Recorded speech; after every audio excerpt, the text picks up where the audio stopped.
മുസ്ലിം പണ്ഡിത സംഘടനയായിട്ടുള്ള സമസ്തയുടെ പോഷക ഘടകമാണ് ജംഇയ്യത്തുൽ ഖുതുബ. അതിന്റെ ജനറൽ സെക്രട്ടറി സ്ഥാനത്ത് നിന്ന് രാജിവെക്കുകയുണ്ടായി കഴിഞ്ഞ ദിവസം നാസർ ഫൈസി കൂടത്തായി.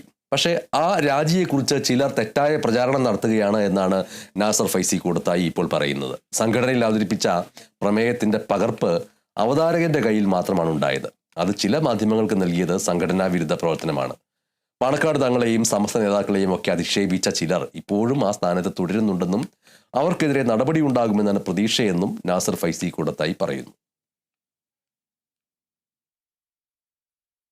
സംസ്ഥാന ഭാരവാഹികളിൽപ്പെട്ട ഒരാൾ സമസ്തയുടെ നേതൃത്വത്തിനെതിരെ സഭ്യേതര ഭാഷയിൽ വളരെ രൂക്ഷമായ ചില അധിക്ഷേപങ്ങൾ നടത്തിയിട്ടുണ്ട്. സോഷ്യൽ മീഡിയയിൽ ആ വോയിസും വീഡിയോ ഒക്കെ പ്രചരിക്കുന്നുമുണ്ട്. അതിനെതിരെ നടപടിയെടുക്കണം. അതുപോലെ മറ്റൊരംഗം അദ്ദേഹം ബഹുമാനപ്പെട്ട പാണക്കാട് സെയ്ദ് സ്വാദിഖ് അലി ശിഹാബ് തങ്ങൾക്കെതിരെ വ്യക്തി അധിക്ഷേപം നടത്തിക്കൊണ്ട് ഫേസ്ബുക്കിലൂടെ പ്രചരണം നടത്തിയ ആളാണ്. അതുകൊണ്ട് അത് ജംഇയ്യത്തുൽ ഖുതുബയുടെ സംസ്ഥാന പ്രവർത്തക സമിതി മെമ്പറാണ്. അദ്ദേഹത്തിനെതിരെ നടപടിയെടുക്കണമെന്ന് ഞാൻ ആവശ്യപ്പെട്ടതാണ്. റിയാസ് KMR, നാസർ ഫൈസി കൂടത്തായിയുടെ ഈ പറയുന്ന പ്രതീക്ഷിക്കുന്ന നടപടി എന്താണ്? അദ്ദേഹം പ്രതീക്ഷിക്കുന്ന നടപടി, ഒപ്പം സഭ്യേതരം എന്ന് പറയുന്ന കാര്യങ്ങൾ എന്തൊക്കെയാണ്? അത് സഭ്യമായിട്ട് പറയാമോ?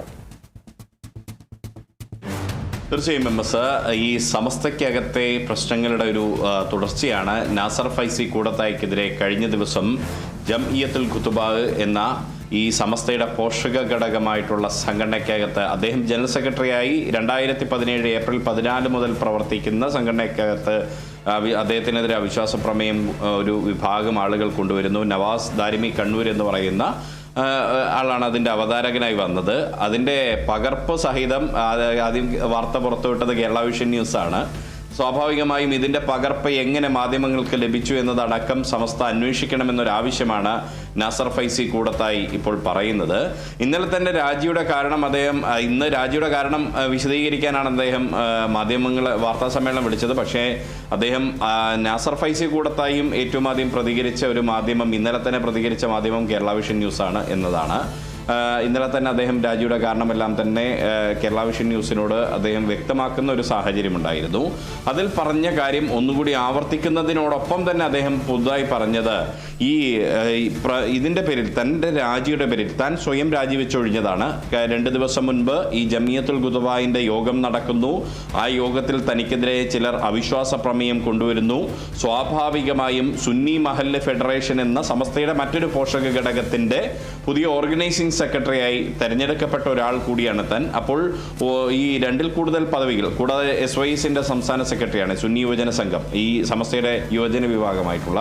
അങ്ങനെ 2ൽ കൂടുതൽ സംഘടനകളുടെ പദവി ഒരേ സമയം കൈകാര്യം ചെയ്യുന്നതിൽ വിഷമമുണ്ട്. അതുകൊണ്ട് ജംഇയ്യത്തുൽ ഖുതുബയുടെ ജനറൽ സെക്രട്ടറി സ്ഥാനം ഒഴിയാൻ താൻ നേരത്തെ സന്നദ്ധത പ്രകടിപ്പിച്ചിരുന്നു എന്നാണ് നാസർ ഫൈസി കൂടത്തായി വ്യക്തമാക്കുന്നത്. അത് ഈ ജംഇയ്യത്തുൽ ഖുതുബയുടെ പ്രസിഡന്റും ഒപ്പം സമസ്തയുടെ ട്രഷററുമായിട്ടുള്ള PP ഉമർ മുസ്ലിയാർ കൊയ്യോടിനെ താൻ നേരത്തെ അറിയിച്ചിരുന്നു. അതിനിടെയാണ് ഈ സംഘടനയിലുള്ള ചിലർ, ഈ ജംഇയ്യത്തുൽ ഖുതുബയിലെ ചിലർ തനിക്കെതിരെ, പ്രത്യേകിച്ച് ലീഗ് വിരുദ്ധർ എന്ന് നമ്മൾ മാധ്യമങ്ങളടക്കം വ്യാഖ്യാനിക്കുന്ന ചിലർ, അവർ ഈ പ്രമേയം കൊണ്ടുവരുന്നു, ഈ അവിശ്വാസ പ്രമേയം. പക്ഷേ അതിൽ അവതരിപ്പിച്ചതല്ലാതെ അത് ചർച്ചയ്ക്ക് എടുക്കുക പോലും ചെയ്തിരുന്നില്ല. കാരണം ഒരു വിഷയമാകേണ്ടിയില്ല എന്നുള്ളത് കൊണ്ട് പ്രസിഡന്റായിട്ടുള്ള PP ഉമർ മുസ്ലിയാർ കൊയ്യോട് അത് സമസ്ത മുശാവറ അതിലൊരു തീരുമാനം പറയട്ടെ എന്ന് പറഞ്ഞ് ആ പകർപ്പ് അദ്ദേഹം പ്രസിഡന്റിന്റെ കൈവശം മാത്രമാണ് വെച്ചത്. മറ്റൊരു പകർപ്പുണ്ടായിരുന്നത് അവതാരകനായ നവാസ് ദാരിമി കണ്ണൂരിന്റെ കയ്യിലാണ് എന്നതാണ് നാസർ ഫൈസി കൂടത്തായി പറയുന്നത്.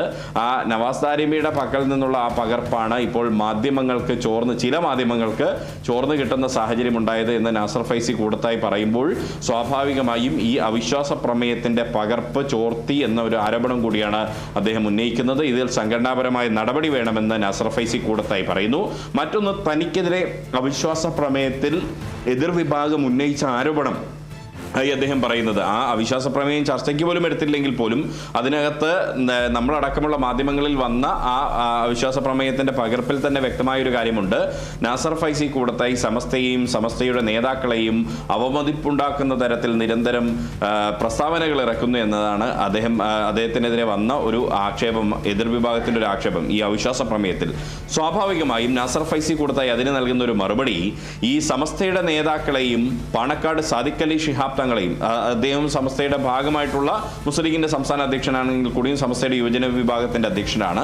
ആ പാണക്കാട് സാദിഖ് അലി ശിഹാബ് തങ്ങളെയും അദ്ദേഹത്തിനെതിരെ അടക്കം സഭ്യേതരമായി കൊണ്ട് സംസാരിച്ച, അതും പൊതു ഇടത്തിൽ സംസാരിച്ച ഒരു നേതാവ് ഇപ്പോഴും ഒരു ഉത്തരവാദിത്തപ്പെട്ട സ്ഥാനത്തിരിക്കുന്നുണ്ട്.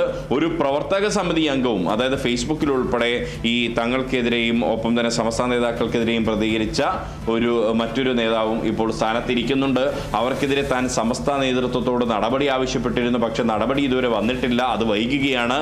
ഇനിയും താൻ ഇപ്പോഴും ആവശ്യപ്പെടുന്നു, അവർക്കെതിരെ നടപടി വേണമെന്നൊരു ആവശ്യത്തിൽ ഉറച്ചു നിൽക്കുകയാണ് നാസർ ഫൈസി കൂടത്തായി. മറ്റൊരു കാര്യം അദ്ദേഹം പറയുന്നത്, ഈ പാണക്കാട് കുടുംബത്തിൽ നിന്നുള്ള ഒരാൾക്ക് സമസ്തയുടെ മുശാവറ അംഗമാക്കണം, അത് ഒരു കീഴ്വഴക്കമായി നടന്നു പോകുന്ന ഒരു കാര്യമാണ്. നേരത്തെ മുഹമ്മദ് അലി ശിഹാബ് തങ്ങളുടെ കാലഘട്ടത്തിൽ ഉമർ അലി ശിഹാബ് തങ്ങളായിരുന്നു ഈ ഒരു സമസ്തയുടെ മുശാവറയുടെ ഭാഗമായി ഉണ്ടായിരുന്നത്. പിന്നീട് ഹൈദരലി ശിഹാബ് തങ്ങളുടെ കാലഘട്ടത്തിലും ഒക്കെ ഉണ്ടായിരുന്ന ആ ഒരു തുടർച്ച ഇപ്പോൾ സാദിഖ് അലി ശിഹാബ് തങ്ങൾ ഈ പണക്കാട് കുടുംബത്തിന്റെ കാരണവർ സ്ഥാനം വഹിക്കുന്ന ഘട്ടത്തിലും ഉണ്ടാകണം. അത് പണക്കാട് കുടുംബത്തിലെ കാരണവരാകണം ഈ സമസ്തയുടെ മുശാവറ അംഗമെന്ന് സമുദായം ആഗ്രഹിക്കുന്നുണ്ടെങ്കിൽ അതാണ് കൂടുതൽ ഉചിതമെന്നും ഈ നാസർ ഫൈസി കൂടത്തായി പറഞ്ഞു വെക്കുന്നു. അതായത് സാദിഖ് അലി ശിഹാബ് തങ്ങളെ തന്നെ മുശാവറയിലേക്ക് കൊണ്ടുവരണം എന്നൊരു പരോക്ഷമായ പ്രതികരണം കൂടി നാസർ ഫൈസി കൂടത്തായി പറയുന്നുണ്ട്. പരോക്ഷമായ പ്രതികരണം കൂടി അതോടൊപ്പം തന്നെ ചേർത്ത് വെക്കുന്നു എന്നാണ്